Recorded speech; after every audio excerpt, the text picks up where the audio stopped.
We're so excited to be speaking with Ginette Biro today. Ginette is a powerful medium who is clairaudient, clairvoyant, clairsentient, and claircognizant. If you're not sure what that means, we'll fill you in. She is also the founder of Avalon Spirit, which is a digital platform that provides guidance and resources to help you on your journey to live a life full of purpose and connection. She also had a near-death experience that awakened her in a way that she couldn't have imagined. There is intuition and connecting us. Let's get going. Hi, Ginette. Hi, thanks for having me. Oh, we're so excited. Should we dive in? Oh, I'm ready. Well, even from the open, there's just so much to discuss. Okay, so even from the intro, we brought up clairs, which not everybody knows what that even means. When we talk about clairaudience and clairvoyant and clairsentience and claircognizance, some may have heard those terms, but I would say most haven't. Have you always had these gifts, and can you explain what they are? Yeah, so the clairs, as I call them, basically is saying I can see, hear, and feel spirit, and they can also give me direct knowings. Now, in terms of have I always had these, they kind of revealed themselves over time. So my clairsentient ability, which most of us are quite naturally clairsentient. We are empathic. We feel stuff in our body, whether we physically feel it, emotionally feel it. Our body registers an energy of communication. And so that really is clairsentience. And so that one was my first and strongest one. And then it kind of evolved from there. My guides are reminding me, and by the way, my guides are with me all the time, so they just pop through regularly, but they're saying, no, don't forget when you were 5, you would know stuff. And I'm like, okay, true. So clairsentience, the feeling of things, was something that was very common, as well as claircognizance, because they're reminding me how I would know they were in my room at nighttime when I was little, but I couldn't see them yet. But I could feel them, and I knew they were there. And I didn't grow up in a family of mediums, or we didn't talk about that kind of stuff, but I knew they were there. And it became clear later in life that there was often a dozen of them. My counsel was often with me. It was terrifying though, because at the time I didn't understand that, and I didn't have the communication or the ability to communicate with them clearly to understand what it was, but I had a knowing. When you talk about that, and you're thinking about that when you're 5, and for those listening, for Karen and I, how did you know? As you said, you didn't see them. And when you say felt them, did it feel scary, or did you feel supported? To me, it was scary, to be honest. I didn't feel a personal threat to my life. So it wasn't scary like that. It wasn't like a boogeyman type scary, he's going to take me away. But I knew there was beings standing in my room, but I couldn't see them. So it's almost like when you're blindfolded in the dark and you're wondering, like, where is it coming at? I was always anticipating seeing them. I was afraid to close my eyes, because if I opened my eyes, I would think they were there, because I could feel they were there. So it was more like that. So then if we connect that to parents with kids right now who are saying they feel someone in the room, it's like, don't tell them they're not, but find a way to explain that, you know, if you are feeling that, you can ask them to go away, or they can't hurt you. They're just here. They're angels. They love you. Stuff like that. If it's a general thing, obviously, if they're saying something that's a little heavier, like there's a person in the corner saying mean things, well, then you have to do other steps to clear that space. But in general, if they just feel it, acknowledge them, because I think some of the hardest things is when we feel or know something really strong and then someone tells us we're wrong. Then we start to lose the trust and faith. Yes. Especially a little kid too, because it's like where the imaginary friends kind of arise. I remember my daughter saying she had this imaginary friend and she could describe her, and they would actually have conversations. Did you ever have communication? No, I didn't have that communication when I was little. That came later. In my teens is when it started to come in, which was also creepy in itself, because then that started to come in as hearing them. But when we hear spirit, we don't always hear them audibly, like an external voice. Sometimes we can, and if you're not ready for that, that can be creepy. But we can also hear it in our mind, either as a separate voice or as just a voice. And so then that's when a lot of people start to question, am I hearing things? Have I lost my mind, as they say? And so again, not having the direction or somebody who knew mediumship in my family, that was a hard one to navigate, because I was like, well, now I'm crazy. That led me to a big journey of anxiety, which I realize now was pivotal for my experience as a medium, was to be able to recognize what is mine and what is not, and where is my control again. It taught me how to control my mind, which has been the foundation for experiencing and exploring mediumship. So as hard as that was, it was needed in my foundation. And so it was after that that I started. 15, I saw my grandmother after she passed, and then it just kind of developed from there. So it kind of came in stages of what was tolerable according to my guides, because for me, oftentimes I would have said it wasn't tolerable. But retrospectively now, I look back on it with just so much gratitude for how it was revealed, even through the challenging points, because those were foundational pieces that really were asking me, what am I going to do now? Wow. Well, and when you say that you saw your grandmother, was that clairvoyant?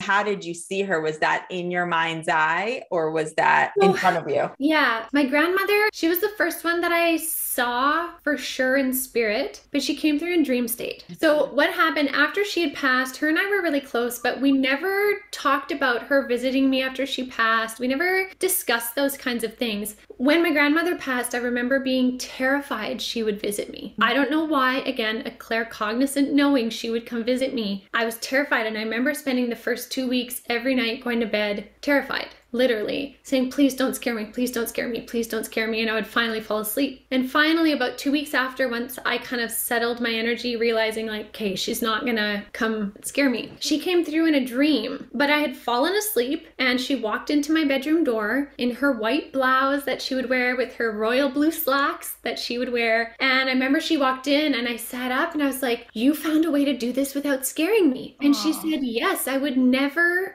want to scare you. So I had to wait. And she's like, I want you to know that I'm okay. And she came and sat on my bed, and I put my head on her lap, and she just was kind of like rubbing my hair. And she's like, I am okay. I am so okay where I am. And so that was my first real spirit communication of like conversation. But the first one had to come through in that state so I would be relaxed enough. And then it just grew over time where I saw other family members after they'd passed, sometimes visually, sometimes in my mind's eye. One time my uncle came through while I was driving on a mountain highway, and I didn't realize I was going really fast because I had the music on, and all of a sudden I saw this hand come through from another realm. It sounds creepy, but it's like this hand came through and turned my radio volume up super loud, and I was like, what was that? And I looked over, and it was my uncle, and he cranked the volume, and as soon as I saw the volume, I looked at my speedometer, and I was going way too fast. And I was like, oh, I get it. And he's like, you need to slow down. And you knew it was your uncle. How did you know? It was like his voice and his knowing, and then his arm all at the same time. And that's the thing, the recognition of spirit communications doesn't always happen in the linear time. For us, it's just this divine experience. And those were ones that just kind of happened to me. And then it grew and evolved to when I met my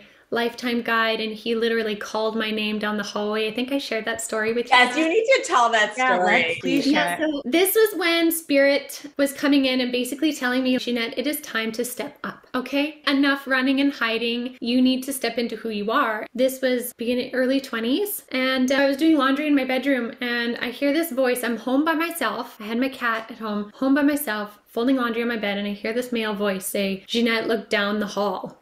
And I was like, what? Right? It just like my heart stopped, and it was this audible voice, and I refused to look. And I think I probably said every profanity I could think of out of, you know, being fearful in that moment.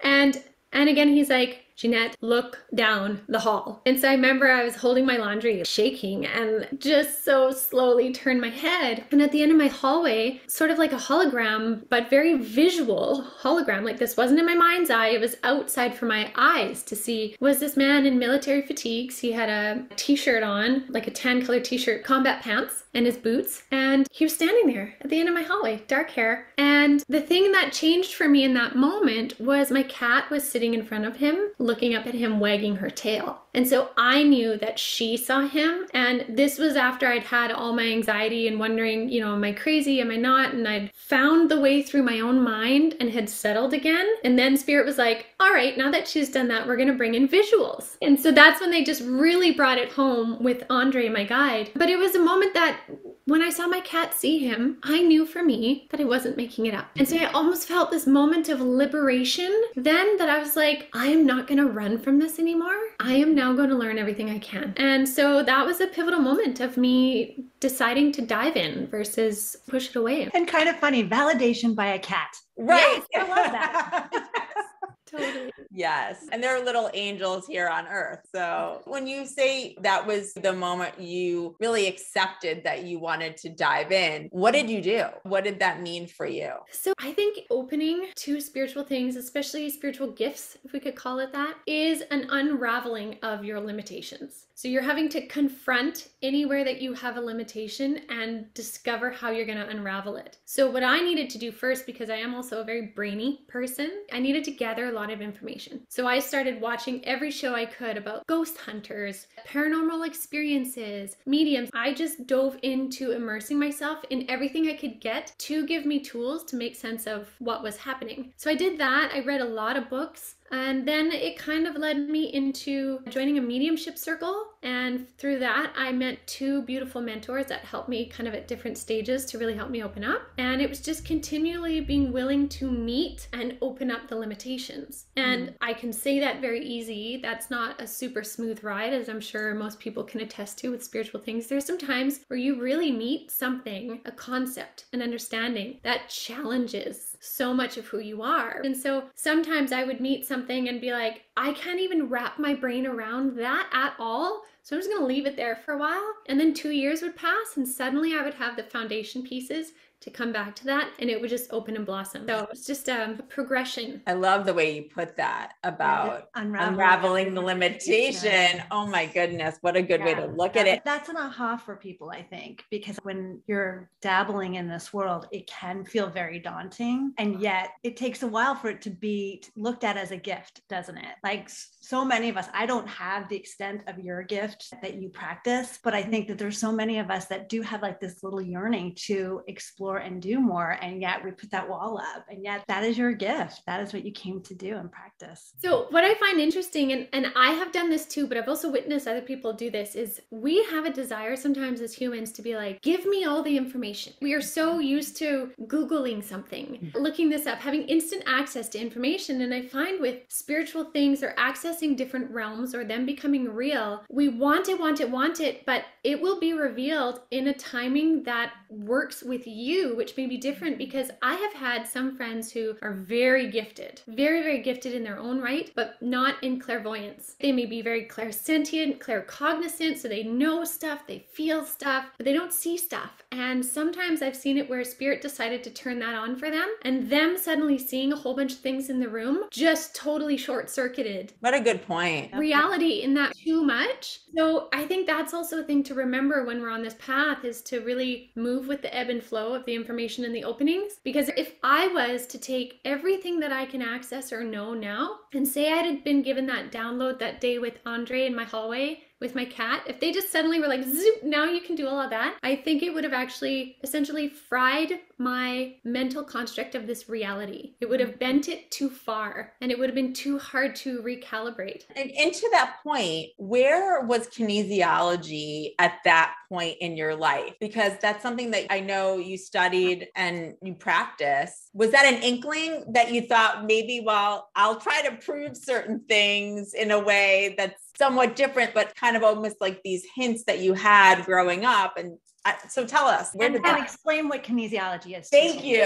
Yes. Sure. So as this was all opening up, I did a degree in kinesiology. So that is kind of like secondary stage rehab care, rehabilitation, taking people from injury to rehabilitating that into getting back into the sport or the activity that they like. So it's not physio where they're just kind of doing heat and ultrasound and stuff, but it's the next stage before you can get back into training. So I dove into kinesiology. I love the physical body. I love physiology and anatomy and all of that. And so in that time in my life, I was wanting to be very left-brained because I'd found solace there. After my anxiety experience of around 16, 17, 18, I found solace in understanding the mind and how to control it and how to utilize it from very psychological perspectives, which also to me aligned with the body and the physiology, what we put in our our bodies, helps all of this stuff. It all fit. And so here I am learning about very physical things, doing scientific studies of what are your results and what are they based on and all fact and stuff, while I'm sitting there seeing my professor's auras in the room. And I'm trying to focus. I'm like, it must be my eyes. I should get some glasses. Get my glasses, and nope, he's still blue, still blue. Like, there was this real like push-pull tug in my life of not knowing how to walk in both worlds, not realizing I didn't have to choose, right? I was thinking it had to be one or the other, but really it comes back to mind, body, spirit, wellness, which my kinesiology I really feel was spirit saying, let's give you a really good understanding of the body. We're going to give you a really good understanding of the mind with your anxiety and learning how to do that. And then we're going to give you those two foundations to help you figure out spirit, because you need to understand all of them if you're going to be a human on this planet talking about spiritual stuff. So again, this progression in retrospect makes sense, but when you're going through it, you're like, what am I doing? And I love how you're grappling to stay grounded in the science of it while the rest of you is kind of going through this whole. I think it's really common though. I think a lot of people are almost like trained that way. It's like, no,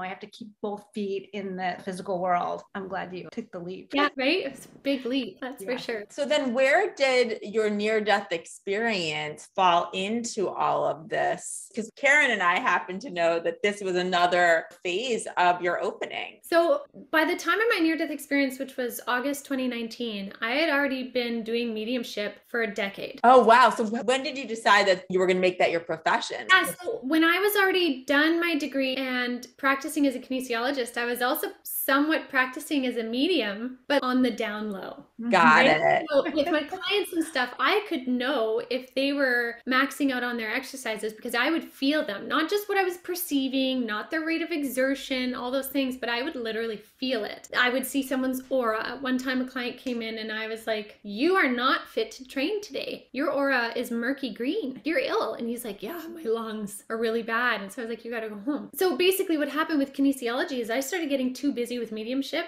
that it kind of like one took over the other, which is really funny. So by the time of my near-death experience, I already had logged thousands of hours in readings with clients, already out in the open, not on the down low anymore. I'd already spent a lot of time in session, talking to spirits, understanding death from the spirit perspective, understanding transition, approaching transition points, the feeling of death in the very many different ways. But I could never go closer than 3 steps. I would literally see if I was walking a soul to cross over, because there was some circumstances where I was able to help a soul let go. And so I could walk them to this beautiful glowing doorway, but it would have 3 steps. And I could not get closer than 3 steps. And if I did, my soul or my energy was repelled backwards and would flip over itself and I would go away because the draw to that light is so strong. So I would often be able to observe spirits on the other side. I can see them, they're fishing in a lake, they're on this grassy knoll, but I can't go there. I can only open my vision to see what's there. It's like either looking through a window or a telescope and seeing. But the thing that was vastly different with my near-death experience is I was literally, my feet were on the ground there, on the other side of that door. And I knew instantly when my feet were on the ground, I knew exactly where I was. There was no questioning like, ooh, am I? Or is this an astral travel? Because it was even vastly different than my astral travels. Because I was... You have to talk about 2 now. I agree. Now people need to know what that means. Most have not heard of that. Right. So astral travel, real quickly, is when a lot of our consciousness leaves the body, often in dream state. A lot of us astral travel when we're in dream state. Basically, our soul, majority of it, goes into the astral realm, which is the higher realms, and we can go different places, see different things, communicate with different people. This is where science is even starting to prove the validity of astral projection. It's basically going into higher realms of consciousness to perceive things, locations, people, so on. So that's an astral travel. That's all done in like a meditative or dream state where the body is relaxed and a piece of the soul is projected. A near-death experience, though, is when the soul is on the other side, still connected though to the body by that silver cord, they often explain it as. And until that silver cord is severed, then the person is still connected. And once it's severed, then they are fully on the other side, not coming back. So near-death experiences can happen when someone literally does physically die, their physical body dies. Near-death experiences can happen when people are in comas, or can happen when people are in surgery. So it's basically any time that enough of the human self is surrendered,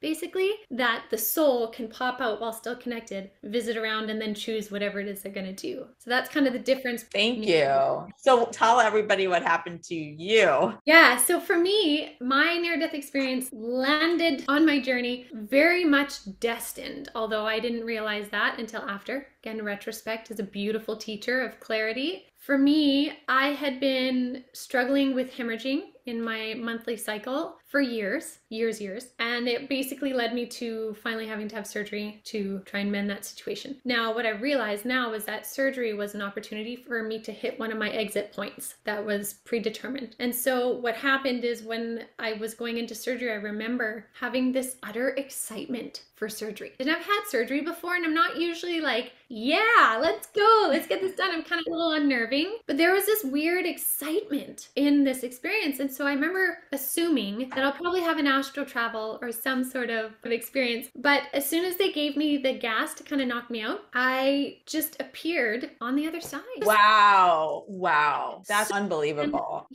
And I remember my feet walking on this grass, this beautiful green grass. And I'm walking on it, knowing where I am and being completely okay with it. And I could see every blade of grass if I looked, but not by bending over. I could see whatever I wanted to see. It was vivid. We don't have the words on our planet to explain it. And I've explained it so many times, and still, every time I do, I'm like, there's got to be another word. There's got to be a better descriptor of it. But it was the most beautiful green, lush grass that I could see the detail if I wanted of every blade while walking on it. It was so soft. And then I remember the sky was so beautiful, summer sky blue. And I walked up to where there was a barbecue picnic setting, which is funny because I would have thought if I was creating my afterlife, I would be in the tropics. That's what I would have thought. But it was this beautiful summer family reunion barbecue. I could see the checkered white and red tablecloths, and my grandma's the one that brought me there, and she'd already passed. And I remember seeing all of these souls that I had known from this lifetime, but also lifetimes before, and giving each and every one of them hugs, like these reunion hugs where you're like, oh my gosh, I haven't seen you in so long, and just catching up where we left off. And I felt like I spent hours there. My whole experience on the other side was about 20 minutes in human time, but I felt like I spent the whole morning and afternoon into the evening at this barbecue, reminiscing with people and souls that I'd known. And then after that, my grandmother then took me to this other place. We just appeared in this other place, which was at the end reaches of the galaxy, if I could put it that way. It was the point in which the universe is creating itself. It was this point. And I was in this white room with this white giant boardroom table, white walls, and these windows out to like galaxies. And my council was there, and they unrolled this blueprint. And I remember looking at it and kind of laughing and thinking like, oh my God, it looks like a blueprint. We have architects' blueprints. And because Spirit had always explained it to me like a tapestry. Like we have this tapestry of our lives. And I always went to that as my explanation. But to me, it was like this blueprint. So we rolled it out. And there was this iridescent line down the center that was still pulsing, kind of this like back and forth. And so I knew I wasn't dead, if that makes sense. There was still life in this blueprint. And so basically what we did is we reviewed everything I had done in my life up until that point. I had the life review that spirits have told me about. Oftentimes they watch, there's a video or a screen, but mine was almost like a parent-teacher interview, and the teacher's like, okay, so Ginette's been doing this and this and this, but none of it was, there wasn't a judgment. It was more like celebrating every opportunity of triumph and pitfall because of what it brought. And so we did all that up until this specific juncture point of where I was. And that's when they asked me, do you want to stay or go back? And that's when I was like, oh, well, I want to go back. I didn't have to bargain with them. It wasn't like, please let me back. It was just, yeah, I want to go back. I have stuff I want to do and my family, and like, I'm not done yet. And I remember realizing how much from a soul perspective I valued my life experience. So that's a hard one to explain, how much my soul valued me, the person, which although they're one and the same, also feel different. Because this is the human perspective who sometimes is tired, sometimes is cranky, sometimes doesn't understand why the world is the way it is. But then there was the soul me that knew more and knew my reason for being here. So the soul me was like, yeah, I absolutely want to come back. And so this is where it then got even cooler. They said, okay, well now since you're coming back with what you have remaining, which I don't know how long this is in reference to, it's about 6 inches. So I have 6 inches left on my paper, but I don't know how much we reviewed. I can't see it past my guide. So they said I could change out different junctures or fuses. So they looked like fuses on there, almost like on the subway, you know, when you see the sign and it's like lines and then there's these little circle spots of where the stops are. Yeah. It's kind of like that. So I could pull out different fuses of things that no longer were needed in my life, which is basically how we create our life blueprints before we come in. We sit with our council at this table and create these destiny points of experiences. So since I was there, I then got to take out and rearrange several, and they told me you can rearrange as many as you want, but you will only remember consciously the first one. And so I was like, okay. And the first one was chronic health issues, because I always had chronic health issues. There was always something wrong with Ginette. And so much of it had to do with my cycle specifically too. But I remember pulling it out like you would a fuse from a fuse box and holding it up and being like, I can really do this? And they're like, yeah, you can. And so then I put a different one in. And I remember when I put that in, I even thought, yeah, we'll see. We'll see about this. And then I did that to several other ones. And so then they asked me one more time, are you sure you want to go back? And I was like, yes, I do. And so they said, several things will happen to you in rapid succession to really get you on your path. And then my grandmother brought me back. It all happened within milliseconds of each other, but I heard the nurse in the recovery room saying, Ginette, are you awake? I felt myself go like whoop back into my body, and my higher self came through. So my soul self came through and spoke for me, because I'm a groggy, funny person usually at a surgery. I don't make sense. And I remember so clearly the moment she said, Ginette, are you awake? It goes whoop in my body. And I said to the nurse, I need you to write something down. I'm a medium and this is really important. And she stopped what she was doing and she's like, okay, what do you want to say? And I wrote down these 4 different phrases. And then I said, and when you're done, fold them up, put them in my hand. I give her clear directions of what to do. Wow. And she did. And I held on to it. And then she went on with her stuff. And once they gave me pain meds and all of that, because I was sore after, and they wheeled me into recovery. And I remember I could barely open one eye at that point. And I saw my mom and I'm like, Mom, don't lose this. And so she put it in my change purse. And it wasn't until a couple days later, when I had no pain meds in my body, that Spirit was like, it's time to look at the paper. And so I did, and it was those 4 sentences brought that whole flood of experience back to me instantly. It just was there, and I started writing my book. And I remember I sat, my mom has a picture of it. My husband had the kids while I was recovering, so I was at my parents', and my mom has a picture of me sitting in the backyard with them telling my story for the very first time. I got to go to the other side. Wow. And it just was this amazing experience that then amplified my reach, my desire to share stories. So it pivotally, I don't even know what the word is, increased capacity or redefined my direction or gave it more purpose or something like that. So that's why that was such a big momentous thing on my journey, even though I'd already been a medium for a while. Wow.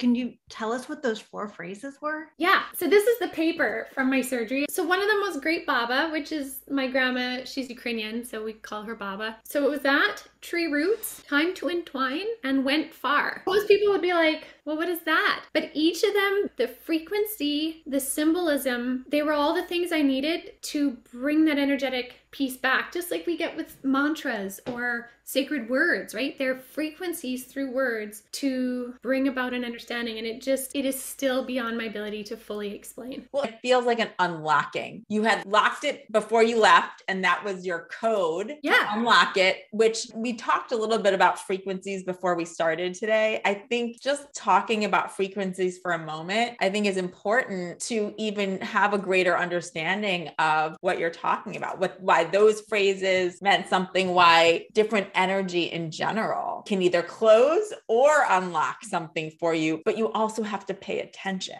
Yeah. Right. And captured in that moment. And just Ginette, the third one, I want to make sure I heard you correctly. It was Great Baba, tree roots, time to what? Entwine. That's what I thought you said. I just want to make sure I heard that. What did that one mean to you? That one for me was entwining with my higher self, bringing in more of my higher consciousness. So when a soul crosses over on the other side, they connect back with their higher self. So if you picture like a pie, and when we come down in a human experience, we come down as a slice of that pie. So a piece of our higher self comes down to be a slice of that pie, live our life and experiences, but we're always connected to that higher self. When we cross over, we connect back into that higher self, so we become the whole pie. And that's really an example of my soul self versus the me self. So I was entirely me as the soul self, but more. And so it was like entwining with my whole pie, right? Oh, that's so cool. And I really hope everybody listening, the way that you explain that can help them better understand those concepts. I know it helps me. It explains a bit too, I think, why people do feel disconnected from themselves, even in a way, because they're disconnected from their soul, and figuring out that way to reconnect with who you really are. And how did you do that? The time to entwine, how did you action that? Well, what's so interesting is that leads back to frequency, like we were talking about. So our whole reality in 3D, even 4D, 5D, whichever one, is all based on frequency. So third dimensional reality, if we think about it, is a range of vibrating matter. So within 3.0 and 3.9, we'll say, there are many different ranges of speed of moving particles in this reality. It's a frequency. Frequencies will speak to us depending on how well we know our own frequency. So we recognize 3D reality frequency because we can see it, we can touch it, we can hold it, we know it to be real, we know that already. But when we start getting into higher frequency awareness, we're learning a new template, a new way of speed of particles and how they can show themselves. Okay, so that's one way. So if we apply that then to the human self, we are a resonant body of moving particles. We learn that in grade 8 science, that all matter vibrates. We are made of matter, so we are vibrating particles. And as we ascend and grow in our consciousness, we increase the rate of frequency that we are. But we need to know who we are first so that we can have a reference point for anything else. So when people don't quite know where to even start to see where is the next right thing, what is my intuition, what does that feel like, how do I feel things? It's like, know who you are first. How do you feel about things, anything in your life? What does it feel like to be you in your body? What does it feel like when you eat something good? What does it feel like when you sit in the sun? What does it feel like when you play with kids? What does it feel like when you're angry? It's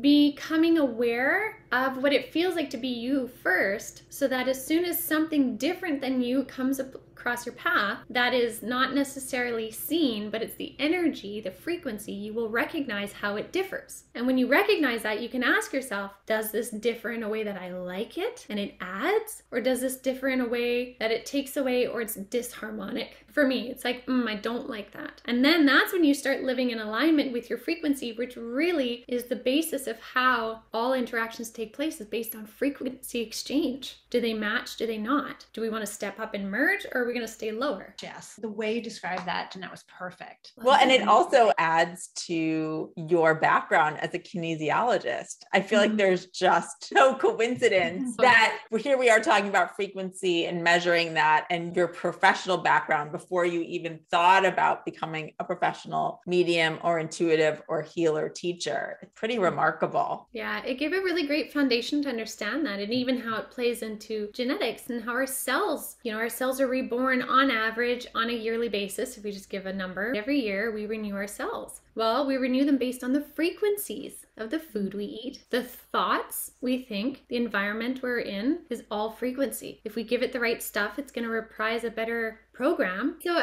mind, body, spirit all ties in together no matter what you do. Well, it also makes me think, just because I'm thinking about high frequency and low frequency, it makes that phrase, misery loves company. Yes.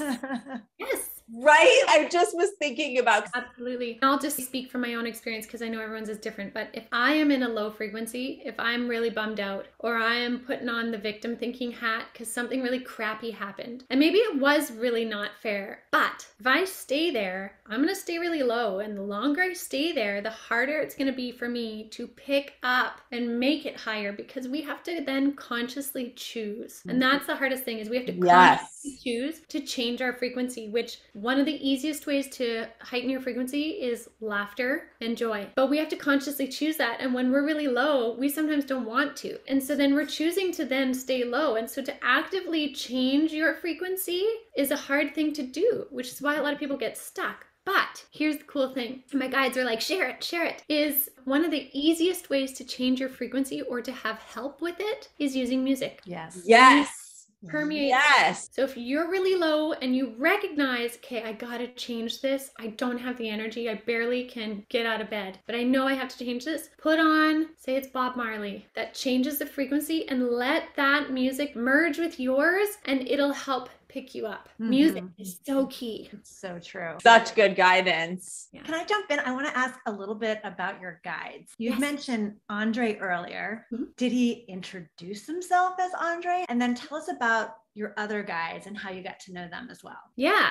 So Andre basically introduced himself that day in the hallway. That was his introduction. And it was after that that he told me his name, being Andre. So that afternoon is when he showed me who he was, told me his name. And then he came into my dreams several times to show me how he's been guiding me through my life. And so I've gotten to know him really well with this camaraderie. He's kind of like an older brother. He's funny. He can be very serious, but he's just comfortable. That's the best way I could explain it. So he's been my lifetime guide. I also have a couple different guides, but I have the 3 guides of the light. These 3, they show themselves as 3, but really they are light consciousness. So they are highly evolved consciousness that does not need to embody or have form besides light. What they did is when they came forward to me, they showed themselves as an outline of 3 figures. And they said, we're showing you this for your brain so you can understand we're a grouping of beings. We don't actually have bodies. We are light consciousness. So they bring through a ton of stuff often. I really enjoy them. I also have a couple other guides who are not of this planet. And this is where sometimes I'm cautious of how I refer to them. I usually call them light beings. Some people may call them aliens. Some call them higher beings of consciousness. Whatever your term is, they are not from this planet. They haven't been incarnated on this planet at present. They are Pleiadian, so they're from the Pleiades star system. They are quite lovely. When they came through to me at first, they came cloaked. So this was years and years ago. They came through cloaked. At this point, I had already started working as a medium with deceased loved ones and angels at the time. Deceased loved ones and angels. I'm okay with that. So these 3 came cloaked. And I remember when they approached, I said, oh, who are you? They had beautiful frequency. And they're like, we're not going to show you who we are yet. And I remember thinking at the time, oh, come on, you can show me who you are. I got this in the bag. I know how to do this. I think being a little cocky. They were like, no, you're not ready. And so we spent 3-4 months together working on stuff. They would teach me things or tell me things and they would happen. And they gained my trust. I truly appreciated all the time spent with them. And then came the day where they're like, we're going to show you who we are. And I'm like, okay, great, awesome. So they pulled their cloaks off. And I remember Pleiades look very much like humans, but they're a little bit more bluish, taller, and they just look a bit different. Not like a traditional gray alien like people see in movies and stuff, but just different. They're 7-8 feet tall. Most of them have long hair. I remember when I saw them, I thought, well, thanks. You guys just ruined mediumship for me. Now I can't be a medium anymore because that's where mediums go crazy when they start seeing aliens. Thank you so much. I quit. Right? And I literally did. I thought I could quit, which was my first mistake. I thought I could quit. And they said, this is why we didn't want to tell you or show you who we were until we gained your trust. Because we knew it would be hard on your mind's constructs at this point to understand who we are. And so then they just really backed off until I could bring myself together, which probably took me about a month or so. And then they've been a part of my council ever since, plus several other different ones. So I mean, from ascended masters to beings of light to Pleiadians to other beings that have been on this planet, family members and friends, there's always a gathering of souls. Even different people that have incarnated on this planet before, I've had opportunities to converse with them. Even certain religious figures. Wow. It's always moving and growing, but 3 guides of the light, Pleiadians, Andre, they're my usual crew. When you talk about Pleiadians or the beings of the light or other consciousness, I feel like a question that people may have is, why do they find you? What do they want to get across to you in this lifetime? What will that serve? That's a great question. And was that after your death experience that they came in or before? Oh, that was before. It was before. Things were already wild before. So then it just opened up more after. And now I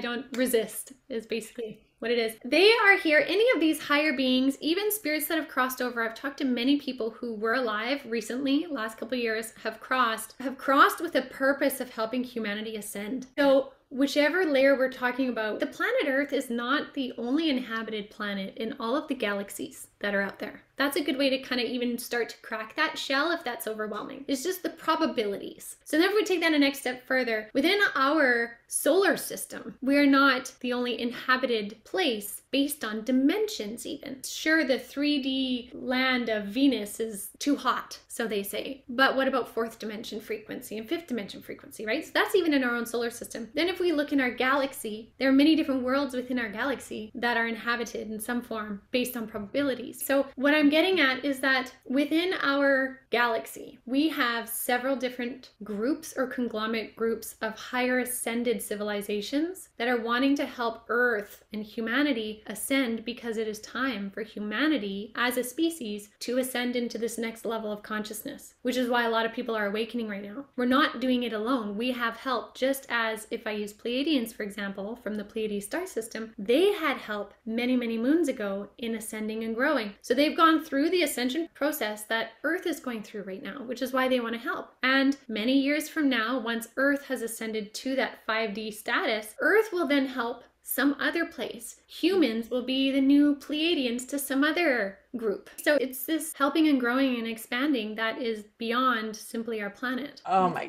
God. I mean, I could just talk about this forever. And what I love is, I think for some people, this part of our conversation could be a stretch, but when you describe it that way, it does sound very logical. Yeah. It really does. It doesn't sound crazy. It doesn't sound far-fetched. It sounds like the right way for evolution to actually happen. And I think that's why now we are at a place where humanity is ascending enough to be having these conversations. I mean, with even different UFO documents being released now, there's a lot of things that have already been known, but it is a desire now to have it known more. So we realize we're so much more connected to many more things. We start kind of working together. And so I understand how it can be a stretch for people, because again, I had already trusted the Pleiadians, and then when I saw them, I was like, hard no. I needed to stretch further. So I get that. I think though, we are very much primed at this time to be opening and expanding to this next level. All of humanity is being asked to step up in all of the ways. Technology though too, not just consciousness, but technology and new ways of systems and new ways of societies and new ways of governance, right? Yes. And when you are communicating with them from your own visions and what we're talking about with how we are ready and everything seems to be moving forward, and it seems to be moving forward faster. Do you feel like, is that true? Because it feels that way. Like if we look back even over the last 100 years where things have come decade after decade, and we look at where we are now it feels like things are changing. You know, as Karen and I have been talking about, we want to create a certain type of digital platform or a streaming network or whatever it is. That game changes now every 6 months to a year rather than a block of years. So do you feel like you're getting downloaded with that information in terms of things are actually speeding up? Absolutely. And you know, 2020, when the 3 Guides of the Light first came in, they said that from 2020 to 2024, we would have approximately 100 years worth of evolution and growth and consciousness in the span of 4 years. So they're like, this is going to be a tight squeeze, forcing people in essence to meet their shadow, heal and mend their stuff, choose who they're going to be, choose how they're going to be different, and it's going to put a squeeze on the planet to make this rapid. So it is fast and it is changing, and technology is changing so fast, and the way things work is changing, but people are also opening to consciousness and whichever their path is fast. But here's an interesting thing that just recently happened. Things were moving so fast that even just, was it 2 weeks ago, Spirit actually had to pull and slow time just for, I think it was about 10 days or something. They pulled and slowed time to give a few more moments for some to catch up or to insert different things in the progression of awakenings. Now, I didn't get the full picture of exactly what all those things were, but there's this really weird time slow stretch thing happening. And when I tuned in, they're like, we just had to, I'm trying to find something to show you the imagery, but if I had a necklace here with beads and I pulled the beads apart like that, they had to pull time a little bit to be able to insert and change some things so that we wouldn't go in the wrong direction. Wow. Was that like the end of March? Yeah, it was end of March, right into the beginning of April. Yeah, I felt that because now it does feel like it's sped up again. Oh my goodness. You can feel that energy. Yeah. are going really, really fast. Yeah. Ginette, just listen. I mean, you do such a great job of explaining all this. So thank you for that. If you were talking to somebody about this whole ascension process, is there one to kind of dumb it down for some of us who are really trying to do it? What are some simple practices that we can use in our own lives to try to amp ourselves up to that level of ascension? So first of all, I would really recommend, and again, these are things that I have done too. So notice your triggers. If we notice our triggers and actually instead of running from the trigger, turned around and looked at it, and we're willing to see what it is, that's a great gateway into getting to know self. Because what it does is it allows us to understand some of the patterns of what we do. And as soon as we understand it, we snap into this slightly higher frequency. Every time we mend and heal something, our light bulb gets brighter of our soul frequency. So diving into any healing that needs to be done is a great place to start because we tend to avoid it because it's uncomfortable. So that's a really great thing to do. On another note though,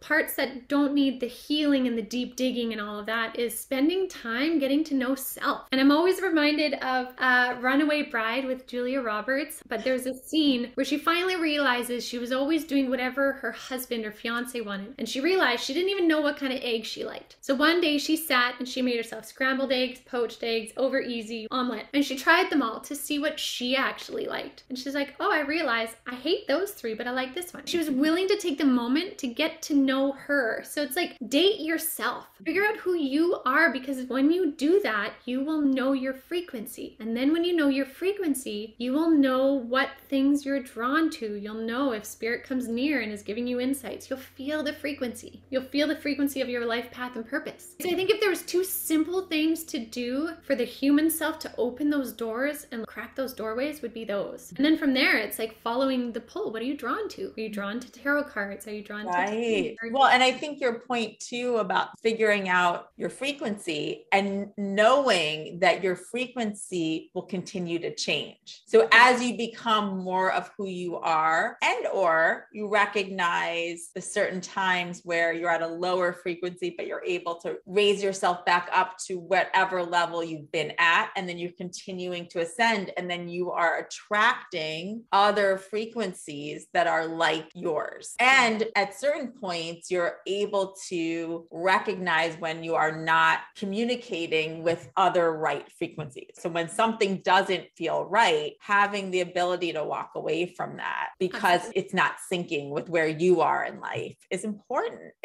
And that could be part of triggers. Is that part of the things that make you trigger? Absolutely. And I think if there's one third part that brings that all together is conscious choice. Like when I had my NDE, the greatest message out of my whole book, my whole spiel, my whole everything, to zero it down to something tiny would be conscious choice is our greatest gift as humans. We consciously can choose what our next step is. And the universe is continually waiting for us to take the next step or choose the next step so they can co-create with us. But we have to consciously do that. And when we realize we hold that key of conscious choice, we then become powerful creators. But we tend to forget that. Can we give our listeners an example of a conscious choice? Yeah. So how about something as simple as the food you eat? In a moment of being hungry, you're hungry, and your idea is you want to make changes in your lifestyle and you want to do all these things. But when you get down to the moment of your hunger and you have a chocolate bar in front of you, or you have carrots and hummus, and you catch yourself in that moment and think, okay, so if I was in a rush, I would grab the chocolate bar because it's tasty. That's not me consciously choosing. I'm just doing. Now in this conscious moment, what do I need? What is going to help me in the steps that I want going forward? And if it's, say, trying to shape up, then you're probably going to consciously make that next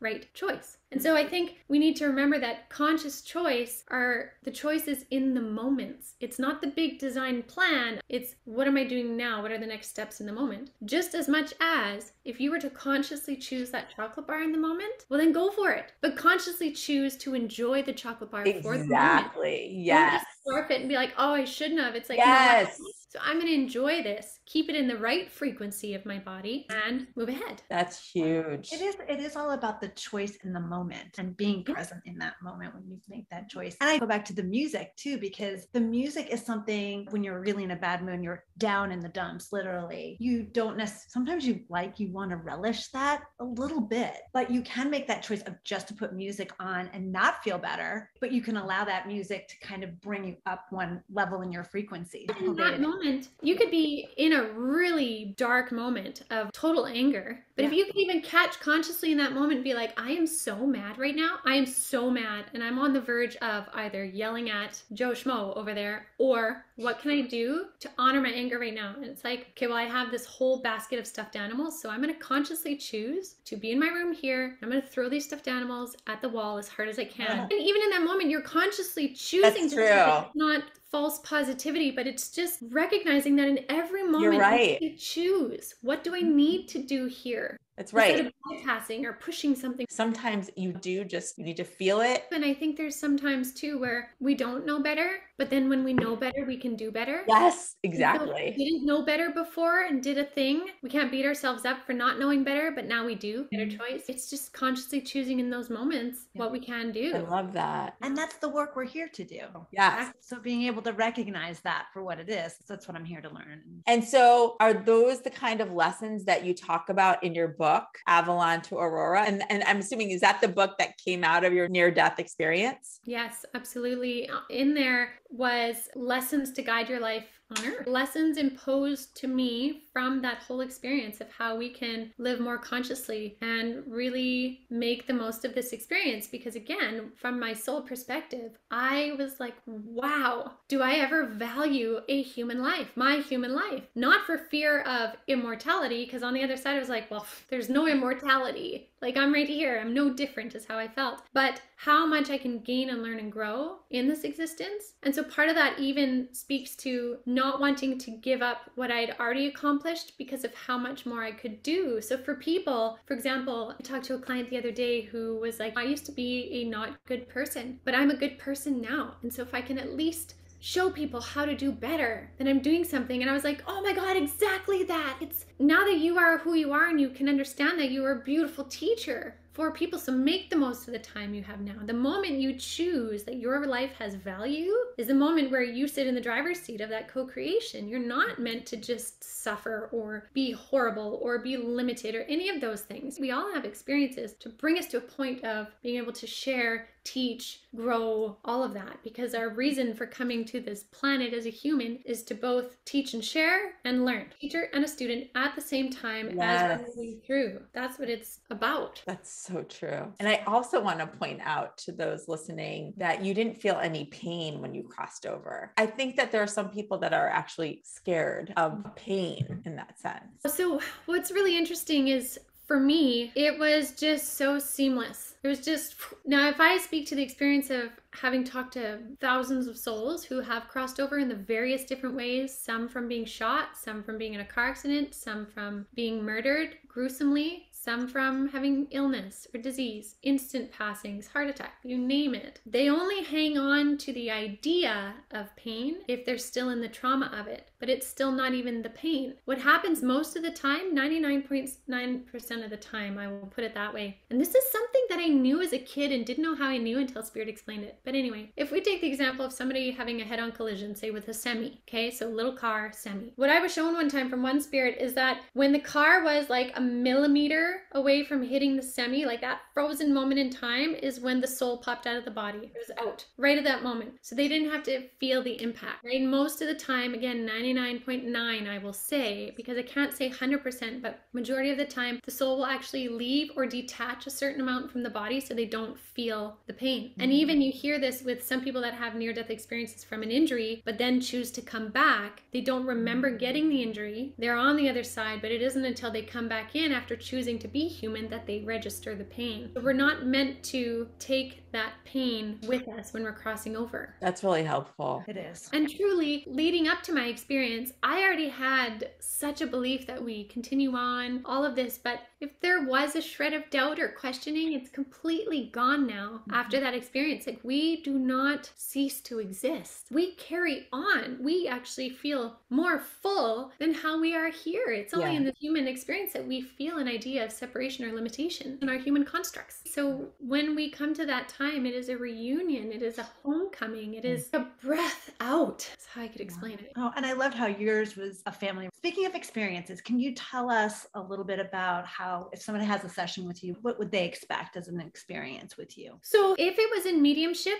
it's basically I open up the door to spirit, and whatever is meant to come through comes through. I really don't know what it's going to be until we start. So it can be messages from loved ones, from spirit guides. It could be about your future, your past. Could be about a loved one's passing and closure. Could be from your light being saying, hey, it's time to step up and do this or that. So I mean, it could be a lot of that. I don't do as much mediumship right now just because I've been doing a lot more teaching and mentorship. So in mentorship, I've been teaching other people how to open their skills and abilities because I really think, I believe 100% we all have access to these things, and it's about breaking it down and making it applicable. So I kind of say that in either my mentorship courses or the one-on-one mentorship that I do is about me helping to teach people to pack their backpack for a journey that I've done many times. So I'll help you figure out what the gear is, how to use it, how I pack it. You do what you want with it, shift and change, but at least you're going to be set to go. Go journey in the world of communicating with spirit, how that works, what to look out for, and all of that. So that's what people can expect in that. And then in my cosmic consciousness, though, if people join me on that one, if they want to know deep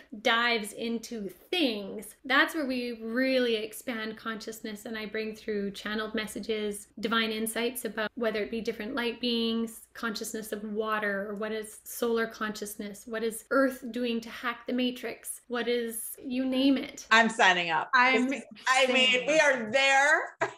Is this all through Avalon Spirit? Is this, if people go to avalonspirit.com, they'll find, and can you talk about what Avalon Spirit is? Yeah. So Avalon Spirit is basically my business partner and I, Lois Nahirni, she helped partner with me to create this platform for consciousness, for expanding consciousness. And so my podcast is on there. The offerings that I have for people is on there, but we also have different practitioners as well, from Akashic record reading, past life regression, spiritual hypnosis, shamanic healing and clearing spaces, a couple other mediums to help out with the amount of sessions, and they're all vetted by me and fantastic. We have astrology, we have animal communication, again, all the different avenues and tools to access consciousness. And so really it's a platform for that, for people to explore. And it was my promise to spirit basically during my NDE that I would come back and do more, step up yet again, do more. And so Lois lovingly paired with me to create this platform, which really allowed me a greater reach in the podcast and in my YouTube channel to spend time sharing information, because my goal is just to share information with people. It's like, here's thoughts on this. I do a thing called Making Sense of Life, for example, on my YouTube channel. And it's all about what are mediums? How do mediums communicate? What do ghosts look like? Why does spirit come and visit in our dreams? What are low vibration spirits? All those questions that you would have of like, well, what about this? What about this? And why does the moon matter? And why? It's just a sharing of